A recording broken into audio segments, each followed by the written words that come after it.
কেনেকৈ প্ৰেছাৰ কুকাৰত বনাব পাৰি মই আপোনাক দেখুৱাম।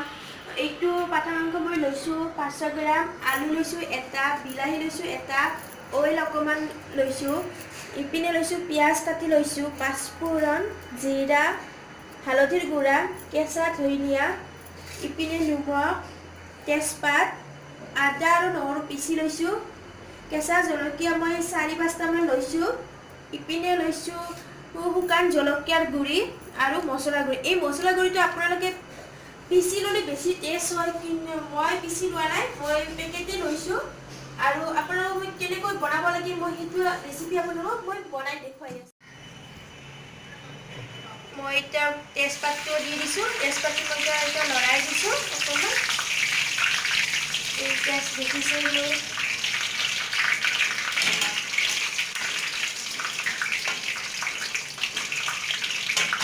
এতিয়া মই অকণমান পিঁয়াজ দি দিছোঁ আৰু অকণমান পিঁয়াজ ৰাখিছোঁ মই। এই পিঁয়াজটো মই মাংসৰ লগত দি দিছোঁ। মই এই পিঁয়াজটো ভাজি আছোঁ। এতিয়া আপোনালোকে দেখিছে পিঁয়াজটো মোৰ ভাজা হৈ গৈছে, পিঁয়াজটোৰ কালাৰ বদলি গৈছে। এতিয়া মই এই মাংসটো মই দি দিলোঁ। এতিয়া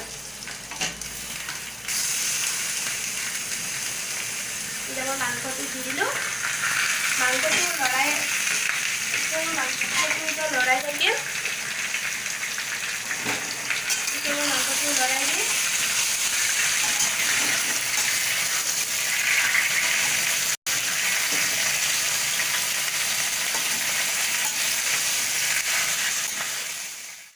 তেলৰ লগত অকল লৰাই দিছোঁ। এতিয়া তেলটো মাংসটো কাভাৰ কৰিছোঁ। এতিয়া মই হেৰি কৰি দিওঁ। এতিয়া মই ইয়াত মই পিঁয়াজখিনি যিখিনি ৰাখিছোঁ বাতিত, এই পিঁয়াজটো মই ইয়াত ঢালি দি দিলোঁ।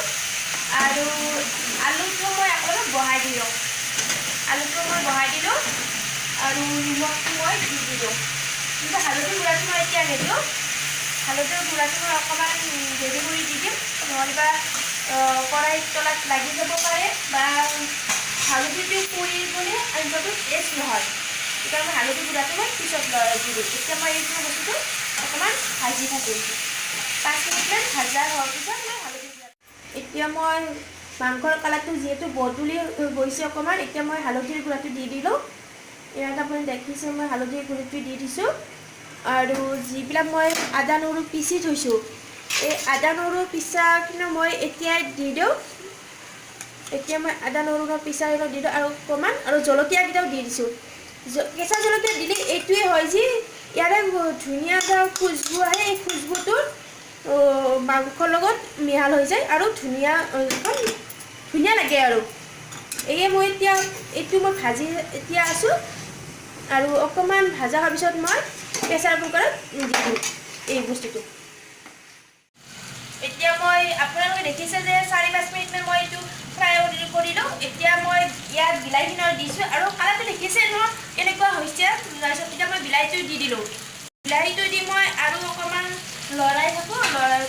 এইটো মিক্স হ'ব লাগিব, কাৰণ মই লৰাই দিওঁ। লৰাই থাকি মই প্ৰেছাৰ কুকাৰত বহাই দিম। আপোনালোকৰ প্ৰেছাৰ কুকাৰতো কেনেকৈ বহাম আপোনালোকক দেখুৱাই আছোঁ। এতিয়া আপোনালোকে দেখিব পাৰিছে যে মই বিলাহীটো ফ্ৰাই কৰি লৈছোঁ মাংসৰ লগত। এতিয়া কালাৰটো কেনেকুৱা হৈছে আপোনালোকে দেখিব। এতিয়া মই কড়াইৰ পৰা প্ৰেছাৰ কুকাৰত মই মাংসটো ঢালি দি দিলোঁ আৰু ইয়াত 2 বাটি পানী দি দিছোঁ। আৰু আপোনালোকে দেখিছে মই এই চামুচ দি এচামুচ জিৰাৰ গুড়া দি দিছোঁ এতিয়া। আৰু ইয়াত দিছোঁ মই জলকীয়াৰ গুড়াটো।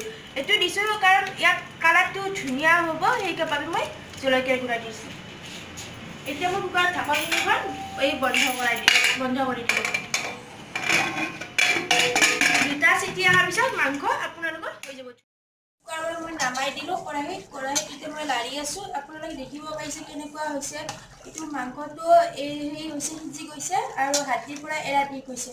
3টা মই হুইচেল চিটি দি দিছোঁ। এতিয়া মই নামবা হৈছে যিটো এতিয়া মই গৰম মছলাটো দি দিলোঁ। এতিয়া আপোনালোকে দেখিব পাৰিছে গৰম মছলা দি দিছোঁ। আৰু এই গৰম মছলাখন দিয়া হোৱাৰ পিছত মই অকণমান দি দিম ধনিয়াৰ পাত। আপোনালোকে ধনিয়াৰ পাতটো হোৱাৰ আগে দি দিলে বেছি টেষ্টটো হয় আৰু গোন্ধটোও ধুনীয়া হ'ব। এতিয়া ধনিয়া পাত মই দি দিছোঁ আৰু অকণমান ধনিয়া পাত ৰাখিছোঁ। এতিয়া আপোনালোকে দেখিব পাইছে মাংস আঞ্জাটো মই ৰেডি হৈ গৈছে। কেনেকুৱা হৈছে আপোনালোকে দেখিছেই ন। এতিয়া আপোনালোকে ঘৰত এবাৰ হ'লেও ট্ৰাই কৰি চাব মোৰ ৰেচিপিটো।